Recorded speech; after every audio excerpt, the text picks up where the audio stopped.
I don't regard SUV, by the way, as a bona fide program. I think it's a crazy idea that was dreamed up by a conservative cabinet minister about 10 years ago. For Canada to be attractive, the program cannot be something that drags its feet, and you have people who are not necessarily, in my opinion, business experts that assess these applications. True entrepreneurs, they don't necessarily look at getting PR. They just want to get access to a new market. They want to come in, establish it. So their first objective is the business. And if PR comes or follows, that's the second objective. If you were Canada's Minister of Immigration, what would the first thing you do under business immigration? Every single, quarter, year, there has to be a review. There has to be a review, what goes well, what goes wrong, revised. When I think of entrepreneur, especially in the current climate, I think of innovation, high growth, people who aren't necessarily going to succeed at their first business, but have the mindset to keep going. The Ontario program died for a reason. Don't have the right people there. Basically, I think it's become a default investor program because since the investor program closed down, you have high net worth people who are paying consultants and paying incubators to, quote, mentor them and coming up with business plans. And we've made it a lot easier for the high net worth individual to come to Canada and contribute nothing. If I could respond to that, I don't know why the federal government is involved in intention questions anyway. It seems to me there are no federal government visa officers themselves competent to determine who's a good businessman and who isn't. We're talking about designing a program for entrepreneurs and we want to stop the fraud. So this stop the fraud part, this stop the abuse part cannot be done without an administrative burden on the immigration officer. Can we agree on that? No, I don't want to agree on that. Okay, but tell me why.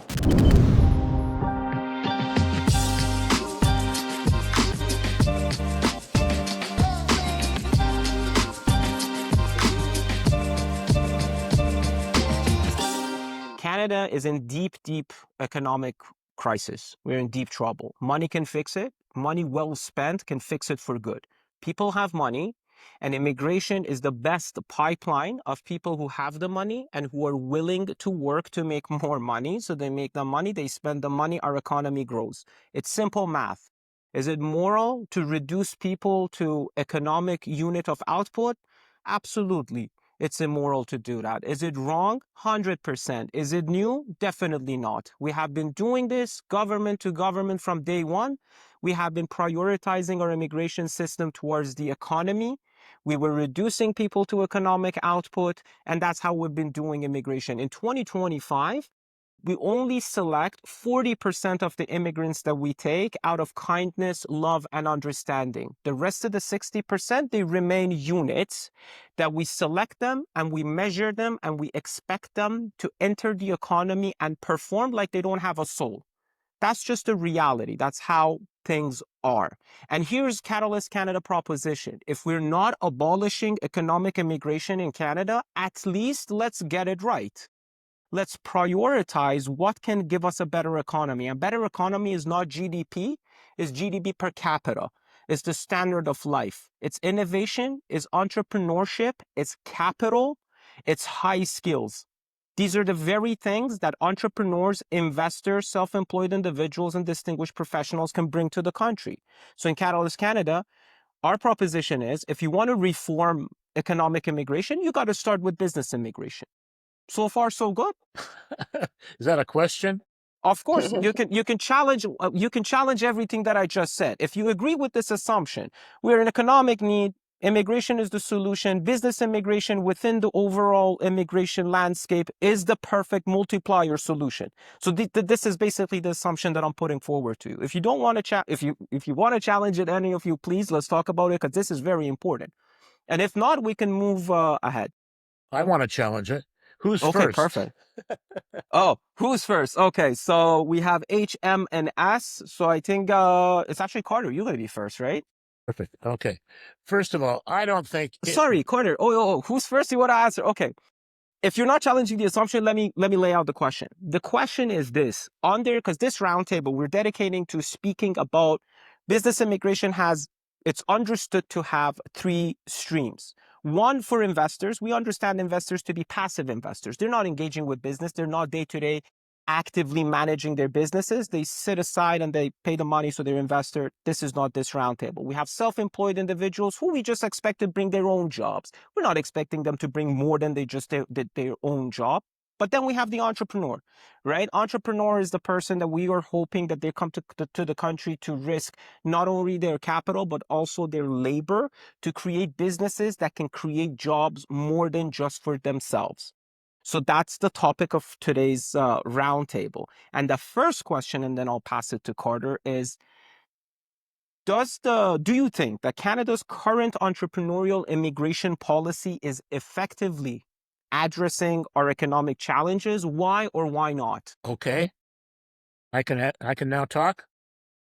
Please. The answer is no, of course not. But nothing's being done on business immigration at all, as far as I'm aware. I don't regard SUV, by the way, as a bona fide program. I think it's a crazy idea that was dreamed up by a conservative cabinet minister about 10 years ago, died in it.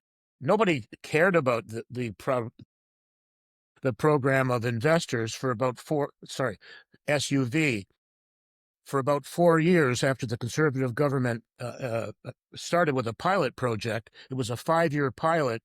And then for some reason, former Minister Hassan really liked it. And suddenly it became a way to get people piggybacking onto other people. So what kind of a business starts with 5 strangers who are brought to a table and they're all supposed to be interdependent on each other? I just think the whole SUV concept is ripe for fraud. I haven't proven any fraud. I would never put anybody in that program with any other strangers. And it could be a good vehicle to get a work permit for some one person who has that innovative idea that will compete on a global scale. If that person walked into my office, even now, I might consider taking the application. But I checked the processing times for SUV a couple of days ago. I think it was 39 months, which is probably an underestimate. So why would anyone think, oh, yeah, I'd like to immigrate to Canada 39 months from now? That's ridiculous. So that's number one. Number two, yes, I agree that the country needs capital, but the type of capital we need we can measure in the billions of dollars. You're not going to get billions of dollars from the entrepreneur program. The entrepreneur program has been designed, and I think it's even in the right up here. It's a way of allowing small and medium enterprises to be established or to continue. And I think it's an excellent point in the premise about I don't know how many hundreds of thousands of baby boomers who would like to fund their retirement by selling the business to somebody else because they don't have heirs to take over the business, or the business person, the shoe store in Kappa's Casing, that person's children decided to go to Vancouver instead and work in the movie industry. So what happens to the shoe store in Kappa's Casing? Right now, nothing can be done. Now I don't think Kappa's Casing's a good example. It's not on the list, but there is that list of 11 or 14 cities, the rural and northern immigration pilot, and I think they just renamed it the regional something or other. So let's take North Bay, Ontario. In North Bay, if there's a shoe store or a grocery store that the present owner doesn't have an heir to take care of it, right now there's no way to get an immigrant visa for the person he finds abroad who can come and buy that business. And if there were, and forget, he doesn't necessarily have to sell the business to another business person. That person's shoe store in North Bay could be sold to a manager, someone who's got managerial experience, who doesn't necessarily have previous ownership experience. So if you can find the right mix of business skills and capital, that can really go a long way, but don't think that entrepreneurship is going to solve our capital problem as a nation. It's a small, tiny part of the immigration landscape, and so what? And not only that, we've for some reason saddled the individual provinces. Well, sorry, you've got the investor program, which was talked to. You had a roundtable on that yesterday, but today we're talking about entrepreneurs. What kind of program exists for? I can't think of. I used to think that Prince Edward Island had a viable program, but we are expecting the provincial governments to be the investigators of money laundering and provenance of funds. Why on earth would we give the provincial government business immigration unit the mandate to check into the provenance of funds, for goodness sake? I think once somebody qualifies for something, the default mode at the overseas visa office or the overseas or wherever it is in the universe, whoever decides these cases, why on earth are we not allowing them to, why on earth are we not making them say yes instead of what happens right now? You spend a lot of time and money, I have in the past anyway, trying to convince the provincial government that this business is a great idea. Then they say, well, that's your word can't be, sufficient. You have to have your business person audited by you have to get a report from a local auditor to tell the province, yes, we think this is a great business. And then once so many months have gone by, the person applies and the federal government visa officer says, well, I don't think it's a significant benefit to Canada. And boom, boom, that's gone. So what kind of a country is that? We have no rational business enterprise program at all. I think once you've identified the main elements of any application, skilled worker or business application, and it goes abroad to the overseas visa office, they ought to check for criminality and provenance of funds at that level. They should not be substituting their own opinion for the opinion of somebody else who's already made a judgment on that application.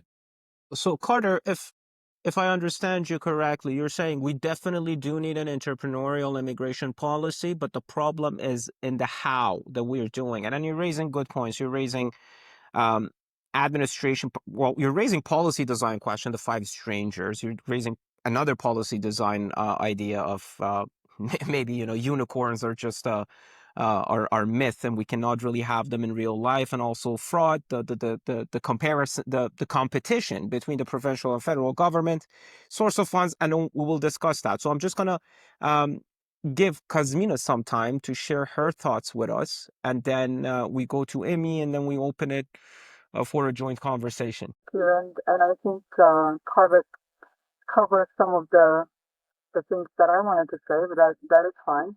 From my perspective, what I noticed, at least from the practice and the time that I've spent working on startup visa entrepreneur investor on the Quebec side, that the criteria is not clear, transparent, and is not objective. There is no predictability of result. Most of the time, Cosmina, I'm sorry to interrupt you. We don't have a good sound volume from your no, end. Can you see if you can just increase the volume from your mic on your computer? hear me now? Is that better? No, it's not improved. Okay, so maybe let's go to Immi until I fix my sound. Sure, till you figure it out. So Immi, we'll come to you and then we go back to Cosmina. I'm going to mute you, Cosmina, till you figure it out.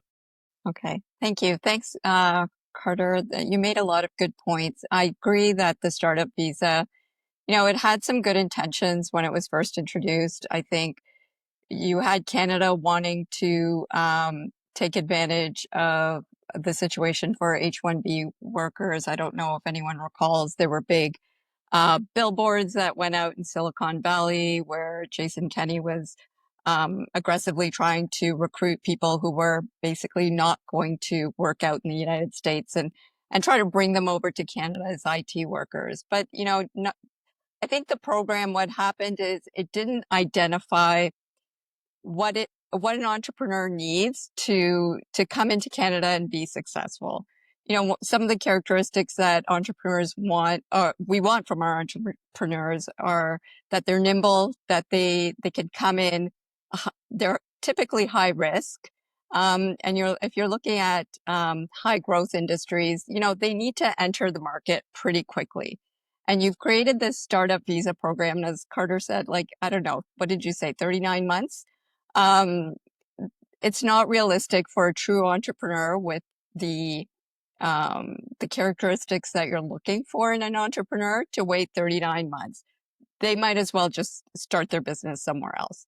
So for Canada to be attractive, the program cannot be something that drags its feet, and you have people who are not necessarily, in my opinion, business experts that assess these applications. So you have a program, in my opinion, I agree with Carter, that is ripe for fraud, that is basically, I think it's become a default investor program, because since the investor program closed down, you have high net worth people who are paying consultants and paying incubators to, quote, mentor them, and coming up with business plans because they have high net worth and they want to move to Canada, and they have some business experience, but they're not necessarily the entrepreneurs that we're looking for in terms of building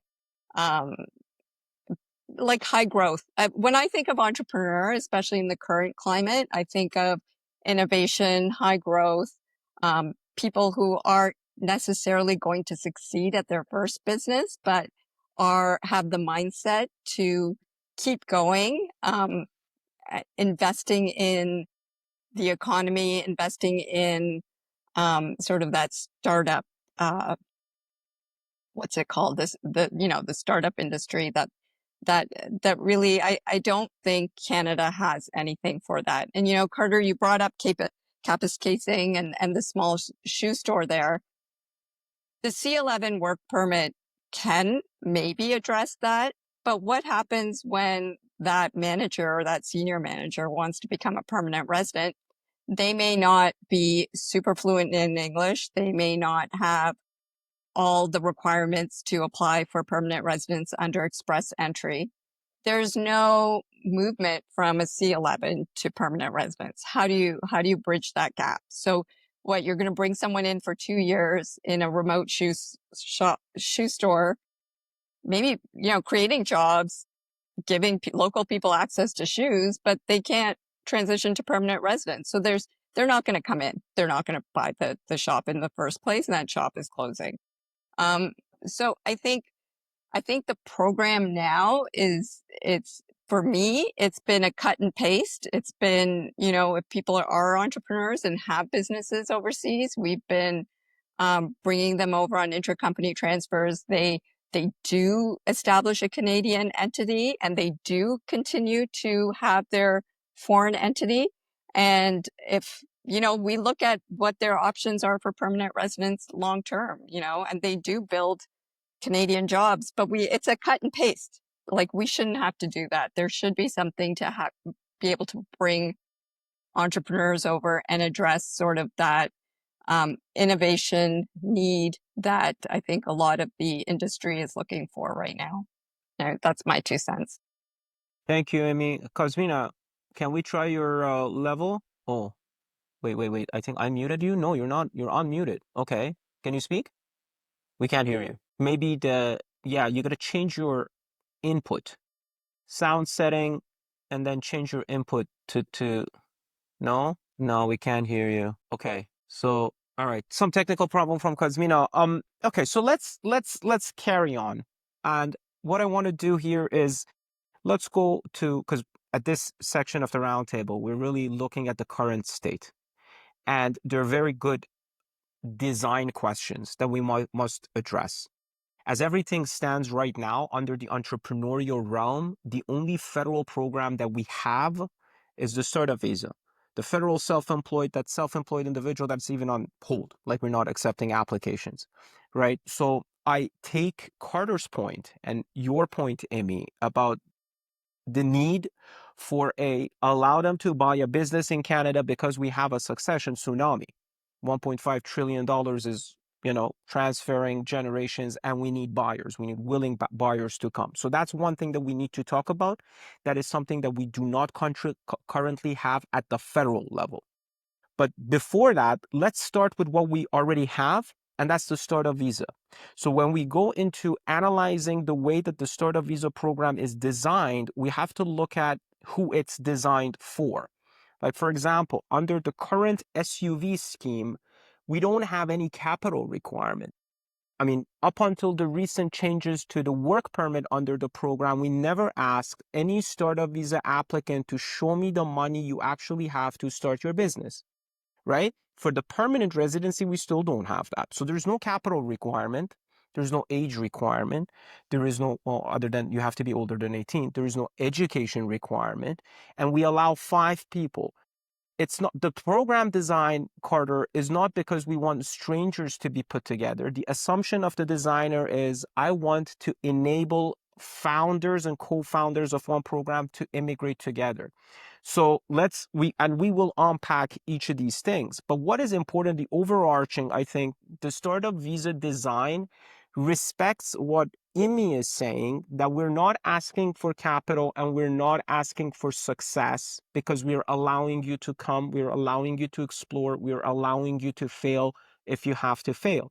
Because if you, again, look at the success rates under the startup world, and we're not talking visa and immigration, only 10% of startups have a chance of actually making it. And by making it, I'm not saying they're going to be unicorns or produce billions of dollars for the economy, but let's just focus right now.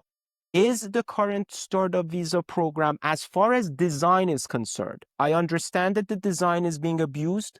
I understand that if the designer wanted co-founders to be together, now you're putting grandpa and granddad, that they just want to pay their money into Canada in the group. We're not talking about how we're implementing it. Let's just focus on the design for the time being. Is there anything wrong with how we have designed the program? So Carter, with the description that I just provided, no, we can't hear you. You're mute. Unmute yourself, please, or I can unmute you. Wait. Yeah, there you go. Okay, so what do you think about what I just said? Are we good with the design of the SUV? Why are you mute again? No, you're mute. Hold on. Okay, go ahead. How's this? Yes. Okay. Okay, good. Yeah, no, I don't think the SUV program is salvageable. I think it's a stupid program from the conception.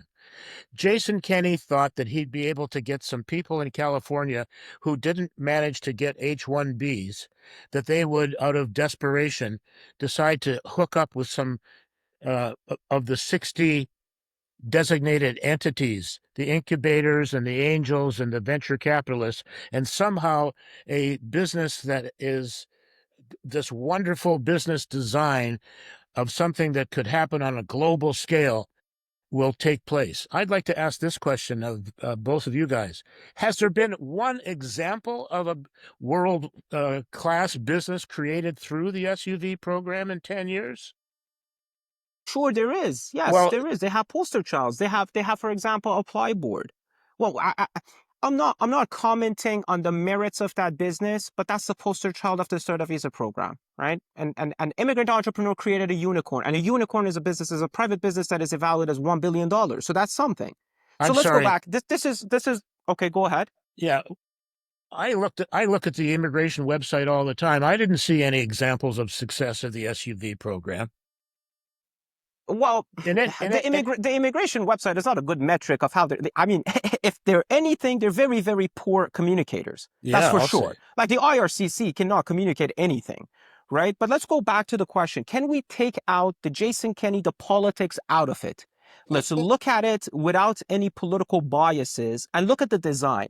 Immi, do you think the design of the startup visa program as it stands makes sense for the kind of entrepreneurs we are seeking to bring? Kind of, and I know that's not a really good answer. I think the intent was, let's take advantage of this, the Silicon Valley people leaving, and they created a domestic startup program. So they looked at how how domestic people who are already Canadians would get funding and how they would, create a startup. But we need, and Carter said this earlier, and you mentioned this earlier, there's no capital requirement. There's no injection of funds. And I think I think there were too many factors that didn't really make sense in how the program was designed. They got a lot of feedback, I think, from people in the startup community who may not have had experience with immigration law. And so I don't think that actually, I don't know if we could actually separate the execution with the design, because the Sure, but execution if you is were to, really representative of the design. And so when you're designing something, one of the first questions immigration should be asking is there room for fraud here? And I think all of us could look at this and say, yes, from the 100%, beginning. I cannot agree more with you that fraud is a system design failure. Absolutely. Like if there is fraud in a system, it's on the shoulders of the system designer, because like, in every system design, that's how we just do it. We look and we foresee potential for abuse, and then we make sure that we cover it. But let's go back to the one criticism that you mentioned on the current design is a lack of requirement for capital. Because and here's what I'm proposing. Many of the high potential, high risk ventures are being pursued by entrepreneurs with very, very limited capital.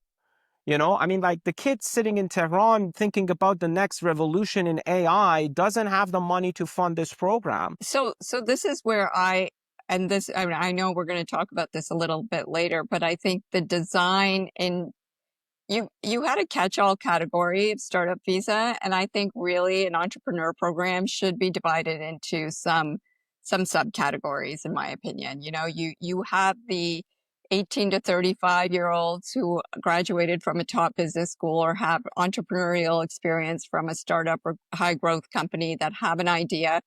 They're very different from a seasoned entrepreneur who's coming in and maybe has a network outside of Canada globally and is coming in to build something in Canada based on what they have experienced and built. So maybe we need a entrepreneur potential program, a seasoned entrepreneur program, and have those designed a little differently. I think this one became a big catch-all category. From what I've seen, it's really high net worth people who are just trying to find a way into Canada because the investor program's dead. That's my opinion. Cosmina, what are your thoughts on the matter? We're talking about no. what is happening? No, we can't hear you. It's your output. I think there's a serious output problem on your end because you're unmuted on our end. Cosmina, do you have a phone? I had the same issue with my my laptop, and I ended up putting the app on my phone. Yes. Okay. I just want to echo what Immi said. A lot of the people in the SUV program are only there because there was no other program. That's the only reason. So if they had other places to go, they would go to those other places. The idea of cobbling together 5 possibly complete unknown strangers into one cohesive unit, that is the trigger to the fraud problem, because we have people, we've all seen them or come across them, who are putting together 5 strangers at a cost of $85,000 each, and then no money actually gets put into any idea at all. And plus, if one person is inadmissible, one principal applicant's inadmissible, the whole thing can collapse. It's just a poorly designed program from the beginning. I think Immi's right. There should be a separate category, perhaps, for young entrepreneurs with a good idea. But then the question is, who makes the decision? Are you going to give the But decision to Carter, the provinces, there can be an easy fix here. Oh, good. Okay, so let's unpack this a bit. You are saying because the lack of anything else. Okay, let's zoom out. Canada, despite all the failures, it still is an attractive destination for high net worth individuals. You don't have a program for high net worth individuals because before we at least asked them to put in $800,000 interest free into a bank account, right? And now you're saying we created the Start a Visa program. Start a Visa program doesn't have any capital requirements, so they just will go into a business as an investor, which is legally totally fine, right? You can pretend to be, or you can actually be an investor in a group of 5, an Correct. active one, Yep. and now you don't have the $800,000 commitment fee that you have to pay. So essentially, we just made it a lot easier and a lot cheaper for high net worth individuals to take the Start a Visa program. And we've made it a lot easier for the high net worth individual to come to Canada and contribute nothing. Exactly. Okay. Yeah. So one easy fix. What if I introduce a requirement into the current design and say in a group of 5, you have to identify who is the entrepreneur and who are the investors. If you are the entrepreneur, I accept, don't bring me anything but your entrepreneurial spirit and the idea and the business venture. But if you identify as an investor, I allow you to be in this group. It's going to be a burden for the entrepreneur to make sure that he or she onboards you well on the business, not to sacrifice the long-term success of the business. But if I'm designated you as an investor on the Start a Visa group, now you have a capital requirement. I have to see you put in some real money in this business. Will that fix what your criticism? Well, I guess it's a step in the right direction. So it's sort of like a hybrid. You're sort It's of a doing hybrid. I mean, yes. here's the thing, right? Something that we tend to forget in immigration policy is we got to look at how the market is interacting, right? This is, I'm a big critic of immigration policy making in Canada because always the policymakers behind the closed door, they're not looking at the reality of the market. The reality of the market is entrepreneurs going out to investors saying, hey, there's this Start a Visa program. I have a good idea. I don't have the money. Can you come join my group? And they join the group. But the design flaw is that nowhere in this process, we put an actual burden on the investor's shoulder to at least feed the business with some money, right? So that is one step in the right direction. Okay, but then we have to refine it. The other thing is, do you think for the startup design that we currently have, is it okay not to require capital requirement? Like, do we need to ask for net worth? And do we need to have investment requirement into the business? What I just proposed is, yes, investor, designate as investor, you invest in the business. But do we need to look at like, what is your net worth? Are we happy to live with someone who sold everything they had and put it in a business, or no? We want to say, no, we don't want everything you have in a business. You're coming to Canada. You need to more than what you're investing. What do you think about the capital? What do you think about the net worth requirement, Carter? I think you have to have some net worth. If you're claiming to be an investor, you have to have at least the net worth you're investing and something else in addition. I agree with that.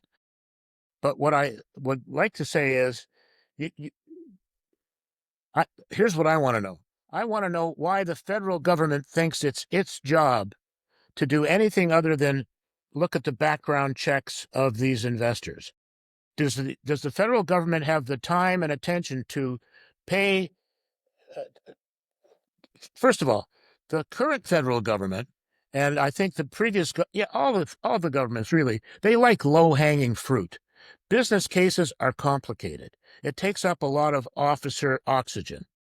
So the reason why, in my opinion, all of these programs, except for some odd reason, the Startup Visa, have died over the years is because they're very difficult to administer. They're time intensive. Let's take refugee selection, for example. Remember when Trudeau was elected in 2015, he promised to bring refugees from Syria. Now, who did he take? Any 27-year-old unmarried males? No, he took wives. He took women and children and elderly people. It's a tendency in the governments who always look to the next election to pick the low-hanging fruit. And in the case of business, what makes you think that immigration can provide Canada's capital requirements. We need trillions of dollars, or at least hundreds of billions of dollars. We're never going to get that through the entrepreneur. Okay. So, all right, that's another. Okay, that's like we're really zooming out, which I love to do. But okay, let's stick to the capital requirement, to the net worth requirement for now, because you raise another very good point. Who is deciding this business has potential? And then we will definitely need to talk about that under the SUV scheme, because as it stands right now, it's delegated to private business.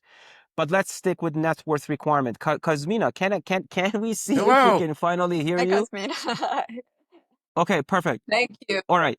I'm going to go to Immi because we are already warm here. Immi, what do you think about the net worth requirement under the amended SUV scheme, under which we're asking, hey, if you're designated as investor, show me that you're putting money in the business. Do we need a net worth requirement? I think that net worth requirement, or if you had this hybrid invest program where you had someone with an idea and someone with the money, it could work. And part of it is also, like, you mentioned in your questions, how do you create public confidence in the system? As Canadians, knowing that someone came in without having to bring any money and can call themselves an entrepreneur and not actually have to really end up doing anything, who's going to believe the system's actually working and contributing to Canadian growth? It doesn't make any sense. So I think a net worth requirement makes sense, because that's who we want. We want people who, we have the professional immigration program, like express entry, to bring in people who, are going to work. But for entrepreneurs, they do need to inject some capital, maybe not tens of millions, but they need to inject some capital to demonstrate they're going to build the economy and employ people. Cosmina, let's go to you.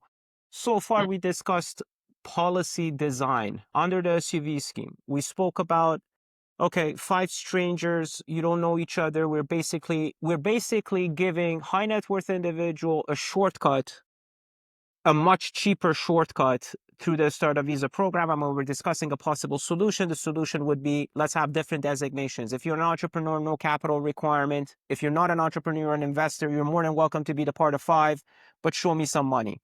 So that's what we were discussing right now. What are your thoughts on this? Oh my God. Why is this happening? Oh, we hear Okay. you. Yeah. So, I know okay, go ahead. Can you hear me? Yes, right now we can. I would start with the end. What? No, you're getting caught off. You're just cutting off. Unbelievable.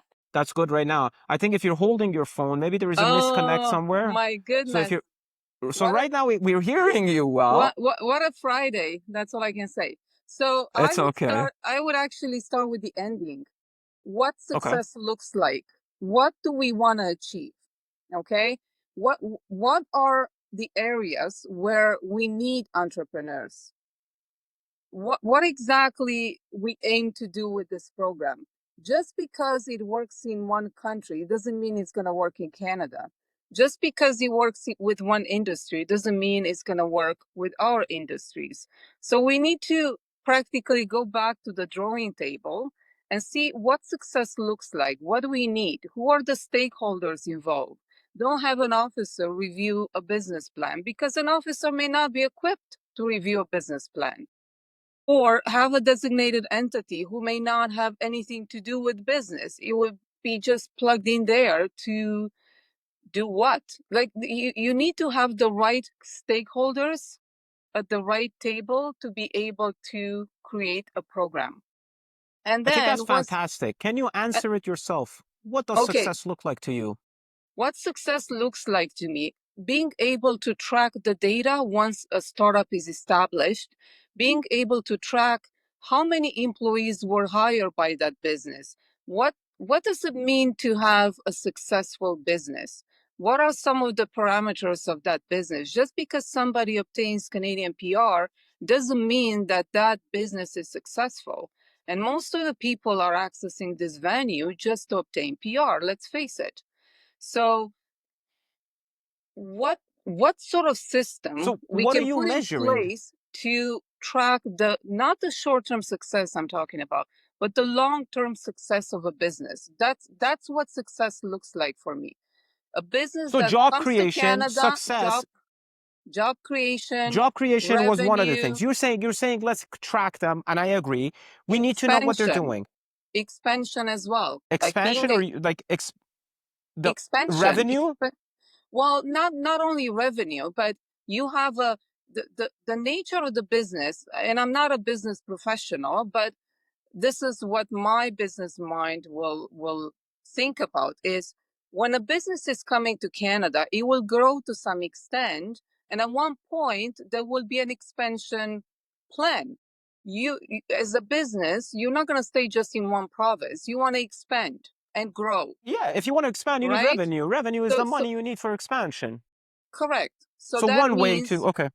goes to success, right? So growth, success, job creation, success. If a business fails the moment it sets foot in Canada, that means that business is not successful. And I would have an issue with those who put forth a business who will not succeed. And I will go back to find out why that business did not succeed. Like, go back and analyze why that business did not succeed. The other Okay, thing that I let's wanna talk about the other sure. point that I wanna Go ahead. make, sorry about that, Siavash.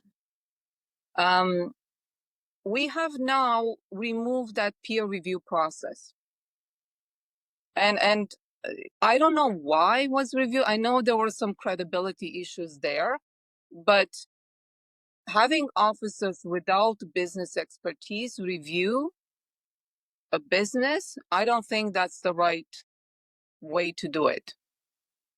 And Okay, you perfect. and then you will have 5 people going under one business, and the main driver of the business gets refused because the officer thinks the business is not innovative, but then 4 gets approved.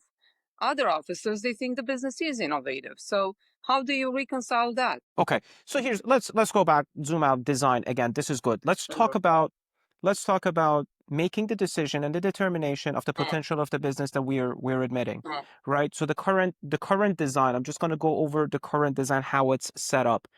The way we have set the startup visa scheme up is that the government has delegated the decision making on the designated organizations that are there to say, hey, this business is innovative. Okay, let's talk about innovation. There is no definition of innovation. I What is have an issue innovation, with right? that. Like, are you? Yes, exactly. So the government, or no, not the government, the policy designer, we don't know if it was government or somebody else, but the policy designer was actually, I think, conscious of that fact. If I cannot define innovation, what do? I outsource it to the people who at least are better than I am in defining it. And that's designated organization. And who are designated organization? Venture capitals, angel investors, and incubators. And in the world of innovation, they are actually the players who decide on business potential. So the startup visa says, hey, I'm not going to make a decision on your business. Just show me a letter of support. And I understand the letter of support to be a stamp, approval stamp on the potential of your business. Now, if you look at how the startup visa program is, so where does the government come? That monitoring power from the government, that is all Section 89D, right? It says if your intention is not primarily for engaging in business activity, then I'm refusing you because the business was an excuse for PR. And how does the officer make that determination?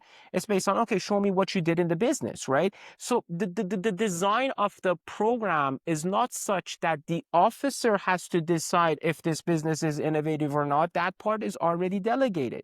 The job for the officer in this scheme is that I have to make sure that if this business that claims to have the support because of its potential actually is doing what it's meant to be doing. It's not just a placeholder. It's not just a paper company. It's not just a facade for somebody buying their way into Canada, essentially. So I think let's talk about this. Does this part of the design makes you happy? I'm going to start with Carter. So basically, I don't know what innovation is. I don't know what potential is. I don't know I don't know who brings in the next Facebook. Let business decide. If business decide, I as the government trust, but I verify. How do I verify? Using 89B. I'm looking at your intention. Are you happy with this design? Well, if I could respond to that, I don't know why the federal government is involved in intention questions anyway. It seems to me there are no federal government visa officers themselves competent to determine who's a good businessman and who isn't. So they farmed it out. Well, one way to farm it out is to farm it out to the provinces. That's why we have provincial entrepreneur programs. Then Jason Kenney came. It's not necessarily Jason Kenney, but then the other idea is, oh, wouldn't it be a good idea to farm this out to other people in business who are supposedly the experts? Well, how has that worked out? So from my So you're saying perspective, intention. So Carter, you're yeah, saying intention is not something we should worry about, because that's exactly what Cosmina was saying. Cosmina was saying, hey, what is success?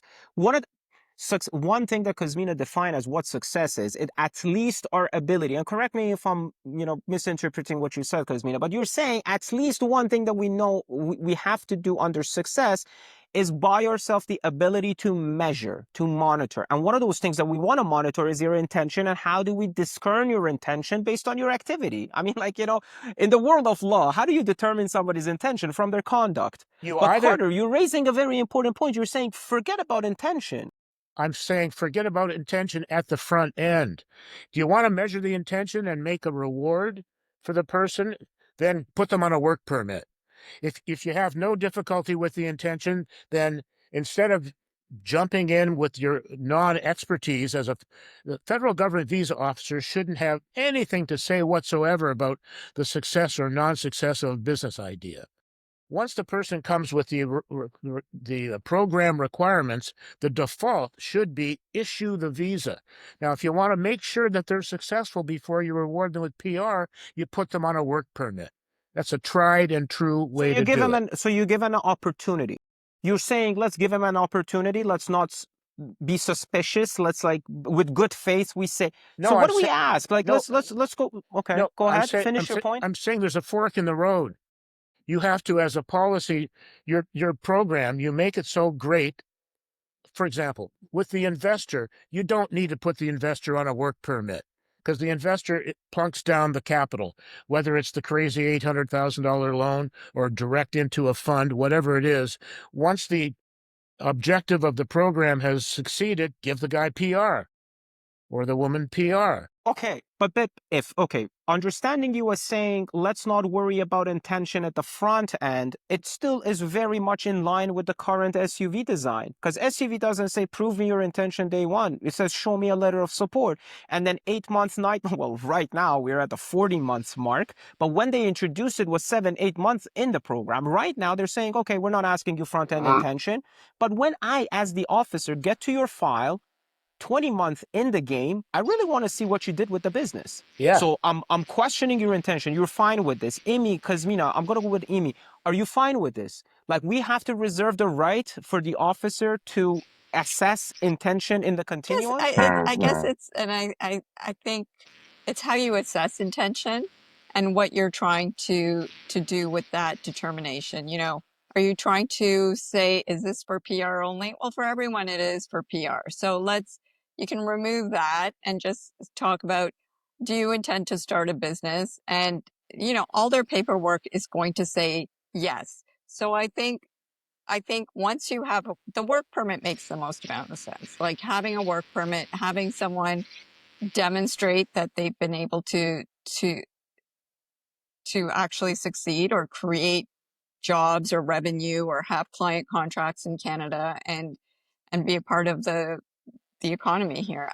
That makes the most amount of sense, having a work permit. So your proposal is a two-step. Date before we get married. That's what you're proposing. I'm going to give you a work permit. You come here, you show me results, and then I decide if I want to make you... 100%. Okay. And that work permit, I think, has to have some level of surety in it, because if you want to attract good entrepreneurs, people who want to commit to Canada, one of the biggest things you hear is, I get a work permit, but what if things don't work out? Then wasted 3 years of my life here. Sometimes it can take longer to start a business. Maybe that entrepreneur has met a Canadian business owner who wants to use their skill set. Should we be able to be nimble in the program and say, okay, if they're able to get an executive level job at a very similar industry and work, I think you have to look at the realities of what happens to a person when they come to a new country and try to establish a business. And it may not be that they're able to knock it out of the park right away, but they may be able to create connections here and have a Canadian business owner say, wow, you've got what I need.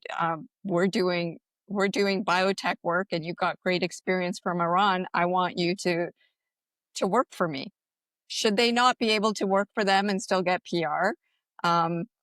So I think there's a lot of questions there. Of course, but what you're intent.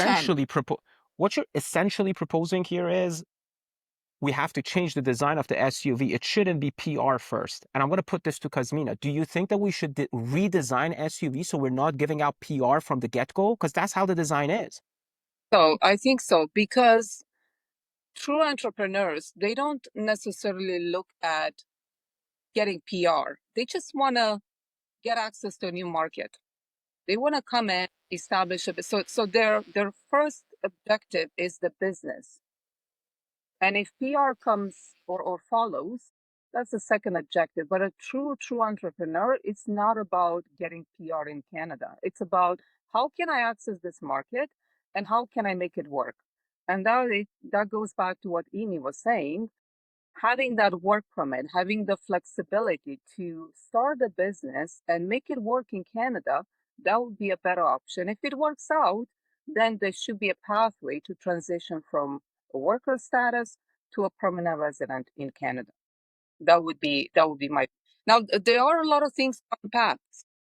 It's not a one solution fits all.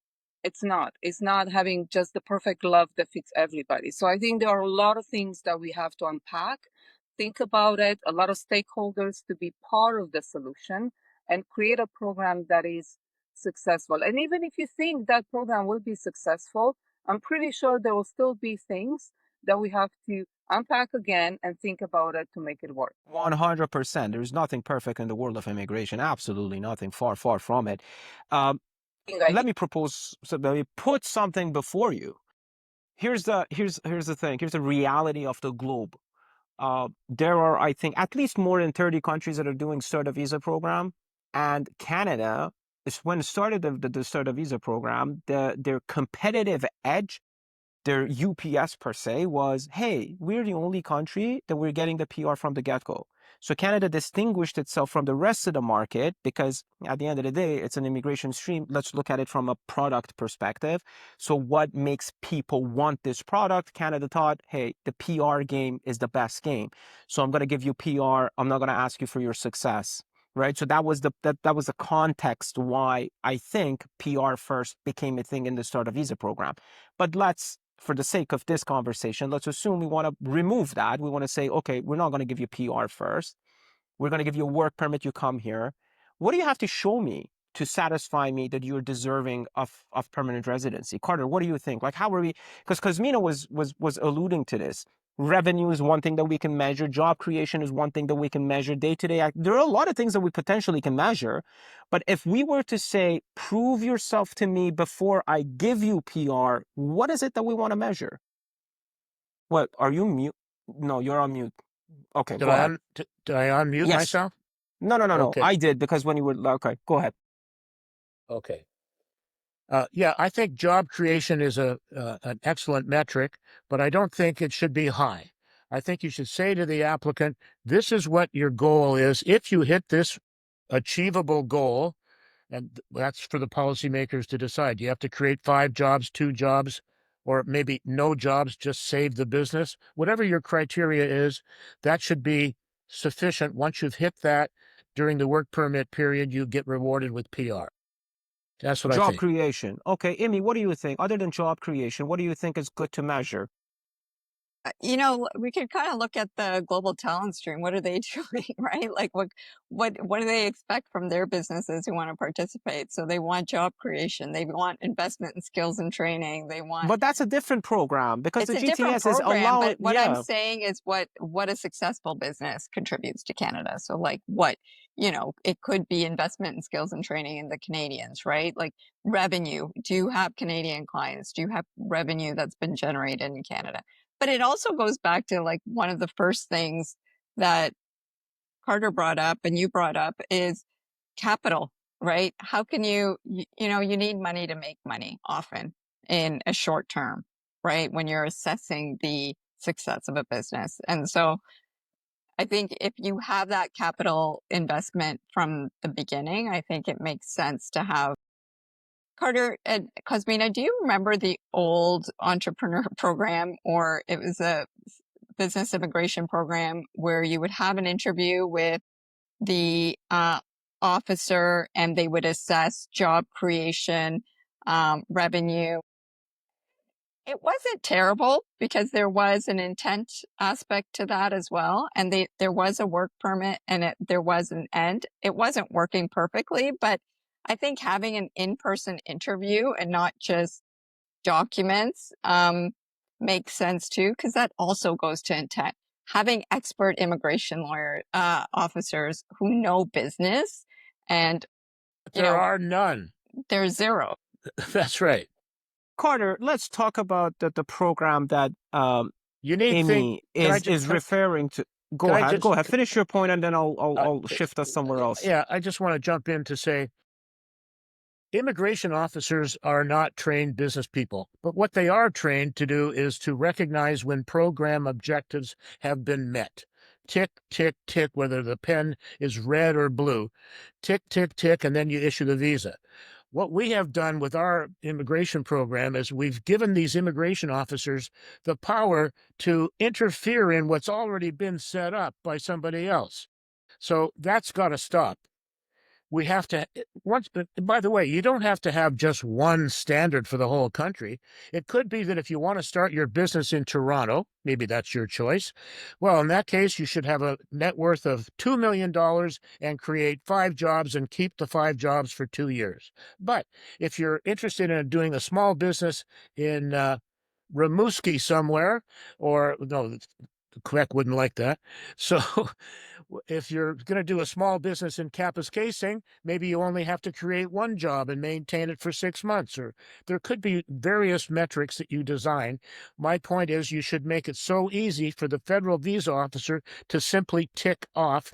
I don't want federal visa officers who are untrained. Let's talk about that. I think that's a fantastic point, because that's also what has been the flaw in the history of business immigration in Canada, right? There gotta be a balance. Like, I understand government wants simple, the officer wants to, come into the office, have their coffee, have their tea, just, blue, red, but, it can't be. It can't be. If the program is too simple, same thing's going to happen to the other program, the federal investor program that we closed in 2014. Hang on. Let's look at express entry. I've got the Carter, education. if I may, let me finish the point with the business immigration, and we come to draw an analogy with the express entry. But the old federal business immigration program that we had, at least the stream for the entrepreneurs, it didn't have a capital requirement. It says, I'm going to give you conditional PR. You come in, start a business. At the time you apply for PR, show me you've been actively managing the business and show me that you created only 1 job. Now, the most cited paper that criticized that program is written by Professor Lay, and he's on our guest list. We want to bring him on and talk about that paper. But one of the biggest criticism of that program is, hey, we looked at the data. Only 30% of the people who used that program ended up actually carrying on with their businesses. So then again, that was another facade. Lie to me that you're an entrepreneur day one and you come here and you don't do anything. You live your kids and wife here and then you go back to wherever you're from and you become an astronaut, right? So the problem of that program is, on design, it was so simple. I'm an entrepreneur, is so empowering, right? For the good intention Entrepreneurs so empowering. They don't want me to put capital. All they want me to go is to go there, try, start a business, retain one job. I have PR. But then abuse came to the system and it turned it into something that when we looked at the data in 2002, this professor sat down and looked at all the data and said, hey, they're not continuing with their businesses. But It's what all a else are? lie. But what are they doing? They're coming here because of the allure of Canada, right? I mean, like they're coming here because they want the mobility. They're coming here because of they want the lifestyle. They want the education, you know? Oh, so, That's always So going to happen. I So- think that will always of happen. course. And Let- see, that's a market force that we cannot be blind to. But at the same time, we're talking about designing a program for entrepreneurs and we want to stop the fraud. So this stop the fraud part, this stop the abuse part cannot be done without an administrative burden on the immigration officer. right. So, Can we agree on that? No, I don't want to agree on that. Okay, but tell me why. No, I want to show you the example of the express entry program for skilled workers. It can work. Visa officers don't need to be geniuses about who's going to succeed or not succeed in Canada. Why? Because objective criteria have already been set out by policy and written into regulation. So now we used to have a situation in pre-2002, before the new law came in, where the visa officer had to determine the personal suitability of the applicant to be successful in Canada. And it turned out that if you were white, you had a good chance of getting 10 out of 10, or if you were an attractive female, in my experience, they always got 10 out of 10. And if you weren't white, then your score wasn't so good. So that was scrapped because we don't want visa officers getting into crystal ball gazing. We want visa officers to take the red pen and tick, tick, tick. So what's your language test score? So, did you get an MA or was it a BA? Are you 32 or are you 52? That visa officer can then calculate the number of points, and without figuring out whether that person is going to be a good risk or not, they issue the visa. Why are we having immigration officers, Carter? Then we can do it with all AI. That's I mean, going why am I paying, as a Canadian taxpayer, if I'm paying $5.2 billion to fund That's right. IRCC, I don't want them to just use the blue and the red pen and just say yes or no, right? Because I can do it with AI so much cheaper if that's all it takes. Then do it. Then do it with AI. That's a perfect use of AI. Let's talk about that. Let's take express entry, right? If I want to do AI and I want success based on what Cosmina was saying, then I have to basically, I'm putting all my faith in policy design. I mean, look at express entry. 50% of STEM workers, and this is in Statistics Canada, 50% of STEM educated immigrants are working in non-STEM fields. 60% of healthcare educated people are not working in healthcare. So express entry is failing. That's not express entry's. Whoa! That's not express entry's fault. That person got a visa because they satisfied the policy criteria of express entry. Yes, so that's well, by definition, that's the fault of the express entry design. I don't think so. Okay, why not, Cosmina? Why not? Because how is that not? If the results we're saying are not in line with the objectives we had in mind, and the objective is, hey, we want you to come to the workforce as quickly as possible, find a job. If that's not happening, why are you saying that that is not a design flaw? But when the program was designed what we... You need to hold your phone again. Can you hear me now? Okay, again. So it has nothing to do with the program. The program was designed with a particular objective in mind. We need these people. But down the road, the things change, the demands change. I think there is a disconnect between what was envisioned when the program was created to what we need currently. So people apply, there is objective criteria, they get it, that's great. But then down the road, they won't be able to work in the occupations that they were selected for. That's not their fault. That's not the program's fault. That's us not working together with other stakeholders. That's my view. There is a huge disconnect between immigration, infrastructure, and other stakeholders. All these programs, they have to work together. You can't just have immigration isolated. That's my view. 100%. I can't agree more. Immi, what do you have to say on this? Agree If with we are Cosmina. not getting the result, Yeah, I agree with Cosmina. You've got a system that is objective, and Carter said it. Tick off some boxes, and we get them here. There's no, you know, the economy, the realities of the Canadian economy and them integrating into the economy are not taken into account through this program. So the so program's that's working, design flaw. right? That's design But flaw. If I'm making a product to serve the Canadian economy and it's not serving the Canadian economy, it's flawed. Then you change your policy criteria. That the system is Perfect. it's still a perfect Okay. system. yeah. In what? Yes, So that's what we're saying. Okay, so we agree. so Okay. for example, is a master's degree from Yale the same as a master's degree from a little school that no one's heard of in Absolutely not. Timbuktu? Absolutely So not. I've had Yale graduates not qualify or not have high enough points for express entry because they're 33. So, you have a disconnect between who is talented and who we want.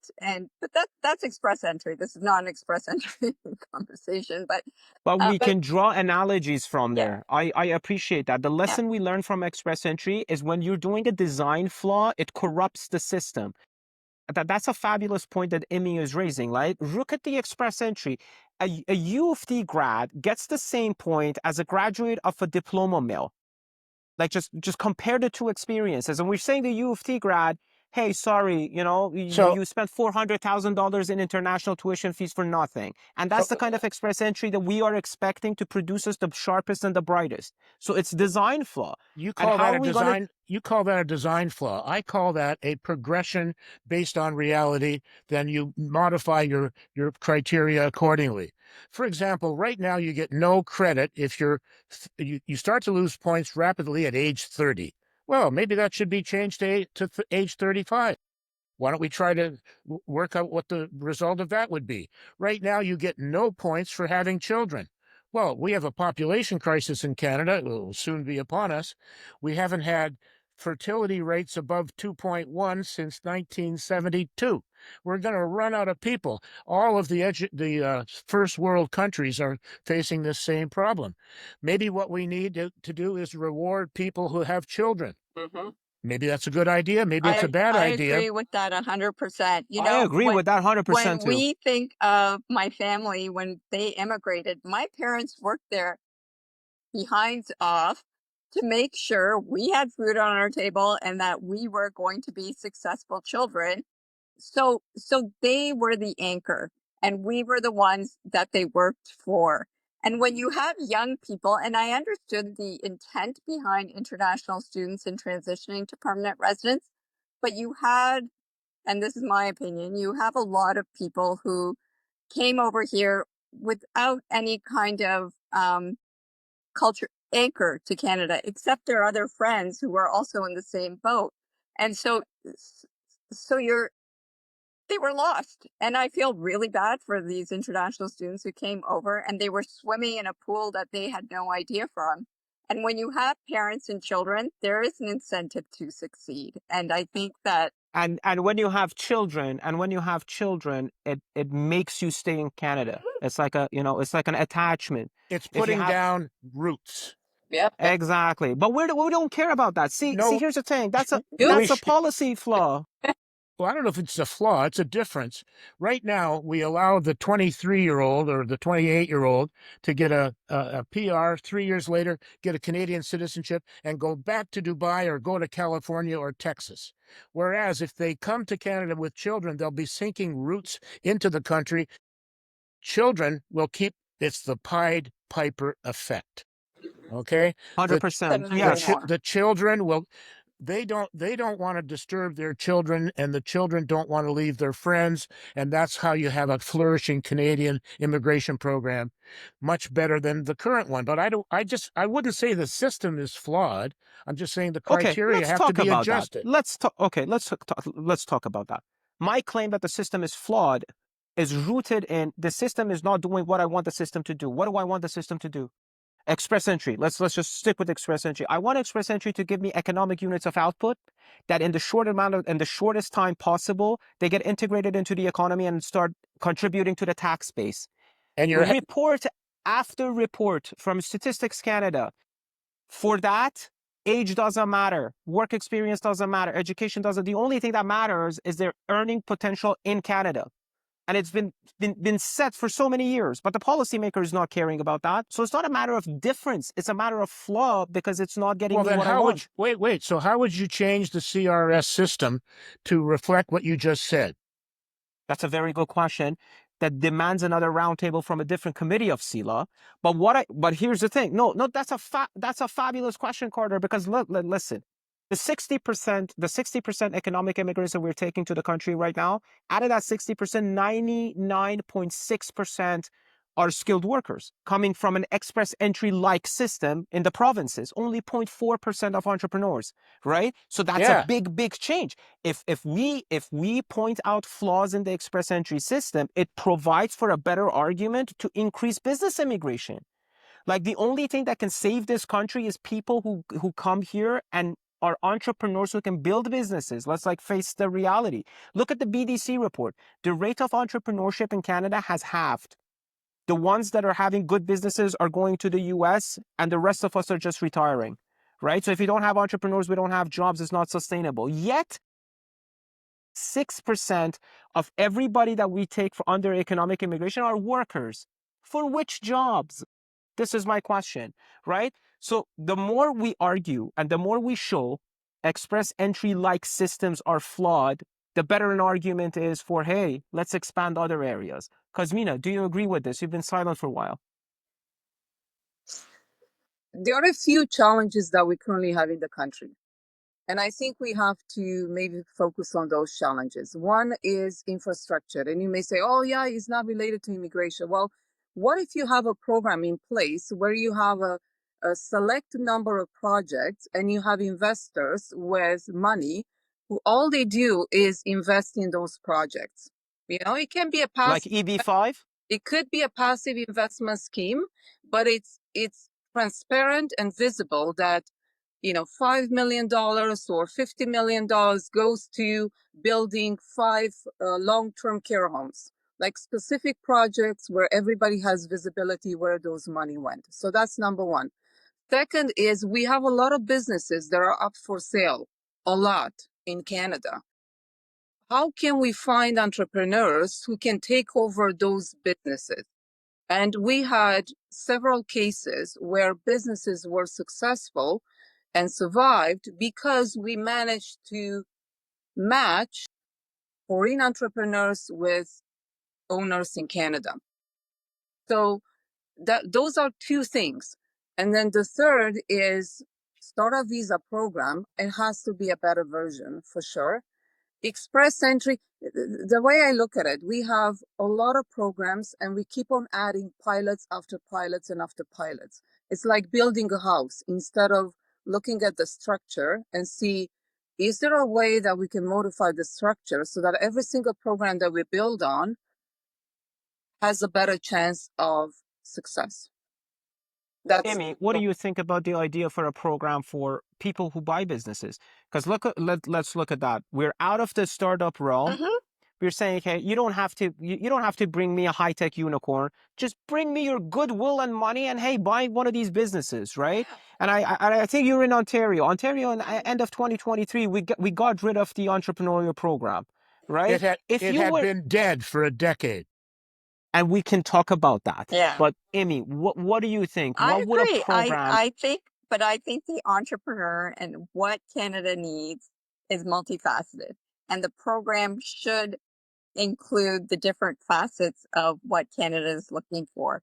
Startup is just one thing, and it wasn't designed well. So there are issues with that. But I think it was looking more at an entrepreneur potential visa for them. And then I think there should be a seasoned entrepreneur visa. So you have a track record. You want to establish a new business in Canada, and you're injecting capital funds in bringing money to Canada and creating jobs. And then there should be a business entrepreneur category. So you have criteria where someone comes in, purchases an existing business, continues to employ those employees, continues to generate revenue, and potentially build and grow that company.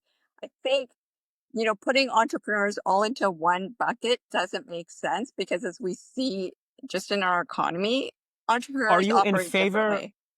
Are you in favor of a federal program allowing people to be able to buy businesses? So essentially, we start competing with the provinces because all the provinces have the PMPs except Ontario, which closed in Ontario's is 2023. And I'll come closed. to Carter to talk about why. But are you, Immi, in favor of a federal program that is not focusing on the high tech, innovative, the kind of a startup visa target groups, but just any entrepreneur who's willing to come and take over a business or buy a business here?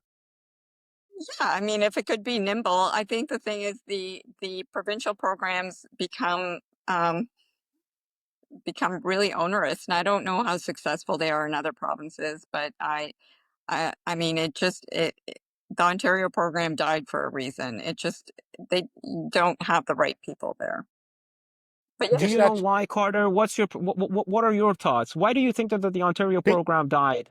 because the federal government expects the provinces to be the uh, the what's it called when you vet someone for the provenance of their funds? Is there a name Due for that? diligence? It's more than due diligence. The province of Ontario, the province of BC, they are looking at the applicant to try and determine whether or not that applicant is a drug smuggling money launderer. They shouldn't be doing that. They should just be looking at whether or not they meet the criteria of the province. So Ontario had nice criteria. You had a high net worth if you wanted to be in the GTA, and you had to spend more money if you want your business in the GTA. But they were so afraid of making a negative decision and getting criticized for it that none of the bureaucrats would risk their professional lives on what might turn out to be some big criminal that they let into Canada. The But they federal, delegated that to. But they did delegate that to private parties. They said for the due diligence, that they start doing what yeah, what everybody else in the world is doing. to an accountant somewhere who was Well, supposed to nothing make is perfect, but yeah, sure. But nothing is you're perfect. of course. But hey, okay, let's What I'm argue saying, this. no, what I'm saying is the federal government is the gatekeeper.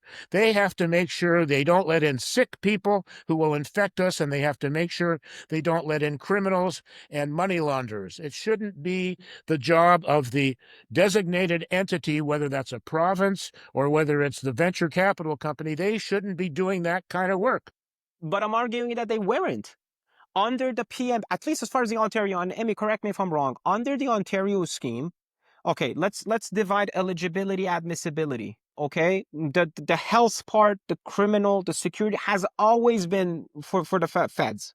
Okay, under eligibility, we wanted to make sure you made the money you're bringing to us. That's the part under the eligibility that matters, right? Admissibility is still its own thing. Under eligibility, I want to know your source of funds and the way. And as No, whoa, whoa, Ontario, whoa. Why do you want to know the source of my funds?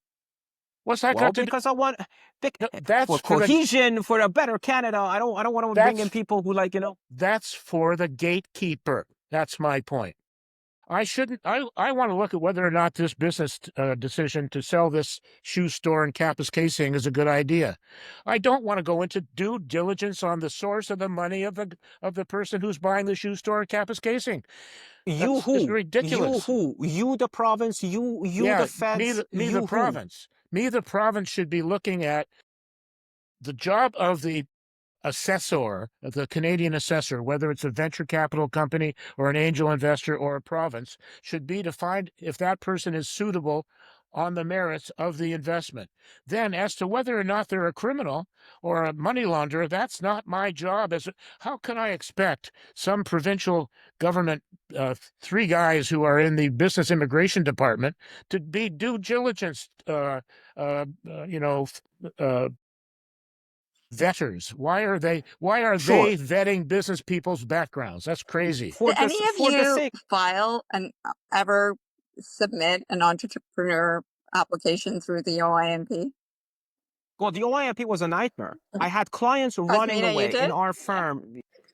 So Here's what I wanted to say, because we're closing to the end of this program. Clients ran away from the OIMP entrepreneurial stream, and the reason why it was closed was because nobody wanted it. Why did nobody want it? Because when a client says $400,000 for ICT, and they say, okay, why not a startup?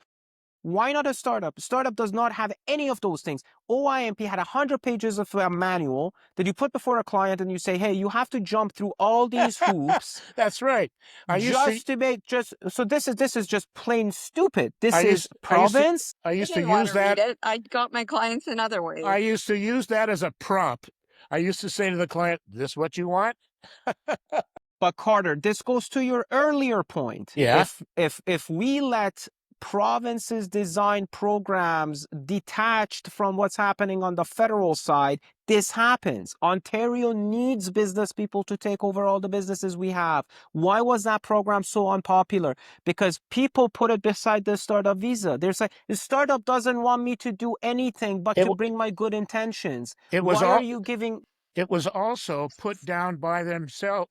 When have you gone to an OINP seminar, which they have every year, at least one of them?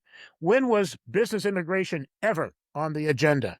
Never, yeah. Never. No, because it was an unsuccessful program. They tried to create a fraud-proof program. And, the elephant in the room is there are excellent consultants out there who do their job and have, those ethical boundaries and the moral compass. But, you have a system where people were using programs fraudulently. And if that was fixed, perhaps we wouldn't have all these barriers. Exactly. Okay, thank you very much, everyone. We're at the end of our roundtable. I'm going to give each of you some time. We have 3 minutes, so maybe a minute and a half for each. Let's talk about future state. Bring everything home and answer this question. If you were Canada's Minister of Immigration, what would the first thing you do under business immigration? And I'm going to start with Carter. First thing I do is bring back a good investor program, which enables, once you set your parameters, it should work quite quickly, and it should be, you should give PR right away, as soon as the investment is made, once you've decided what that amount is. And then it's the federal government can handle this program all by themselves. They don't need the provinces. With respect to business entrepreneurs, I think it's a great idea to use the provinces as the group in Canada to make the assessment. I'm not saying I don't trust all the VCs and the angel investors, but who the heck are these angel investors? How'd they get on the list? Why am I even talking to them? But I know that a province has a legal right and the opportunity to talk about campus casing and, small towns in Canada. And the problem of the small and medium enterprises that are having a succession problem, that can be addressed most likely, in my opinion, through the entrepreneur program. The entrepreneur program shouldn't be something that solves Canada's entrepreneurship problem. It shouldn't be something that solves Canada's capital problem. We need billions of dollars. We're never going to get that through the investor program or the entrepreneur program. That's what I have to say. Thank you very much, Carter. Cosmina, what do you have to say? How many minutes do I have? 3 minutes? If you were the Minister of Immigration, let's take 2. Yes, we're already over, but take 2 minutes. And I'll stop. Sorry, I'll stop you after 2 minutes. Go ahead. What I would say is every single program, there has to be key performance indicators to measure success. And then every single, quarter, year, there has to be a review. There has to be a review, what goes well, what goes wrong, revise, but have that ability to change right away. Change because nothing is static, but you have to have that ability to change and adapt right away. So that's number one. Second, we have a lot of challenges in Canada. Having an investor program for specific projects to address infrastructure, whatever we need in Canada, but very transparent, objective criteria, I will put it in place. It can be even for a specific a time. Could be, half a year, this is what we're going to do. Who wants to get in? How much money do you have to put in for these projects? Very transparent, it could be a pilot. Third thing, when it comes to the Starter Visa program, I would go back to the peer review, because having an officer assess the innovation of a business, it's not the right thing to do. They're not business people and they will not be able to assess. And you have issues doing that. And last, what I would say is set up the programs in such a way that the processing time is fairly similar. Because if you have a program that has 3 months processing time, I'll just give you an example. Start a visa program, 3 months processing time, and you have entrepreneur program, 4 years. What would you do? I would go to the 3 months. I would make it happen, right? So it has to be the processing Perfect. time in such a way that it is fairly similar. So people don't have to pick and choose which one is faster if they are interested in PR only. Thank you very much. Immi, Sikand, you're the Minister of Immigration in Canada. What's the first thing you do on the business I immigration agree. I agree portfolio? with both Carter and Cosmina. I think the first thing I would do is train and hire real business people to understand the immigration system and have them work internally for you. It's great to go external, but you need people on your team that are there that you can rely on, that understand business and be part of the immigration system. Without that, you can't design programs that are going to work, and you're always going to be looking outside. And I think when we're creating an entrepreneur program, I think Cosmina mentioned this earlier. Let's reverse engineer it. Let's look at what success looks like with different types of entrepreneurs. And I talked about this earlier. I think we need different streams for entrepreneurs. I would first scrap the SUV program. Doesn't work. It's ripe with fraud right now. It's really problematic, and a lot of people are making a lot of money on the backs of this pretend program. So, and I would reverse engineer things and look at, what do we want? We want innovation. That's one stream, innovative entrepreneurs. We want seasoned entrepreneurs, people coming in with their capital and establishing a new business. And we want purchase of business. So I think do those, and I think it can work, and maybe work with the Perfect. provinces there. Well, thank you very, very much, all of you, on behalf of our committee, CBIC, and of course, on behalf of the Canadian Immigration Lawyers Association. I thank you for your time and attention.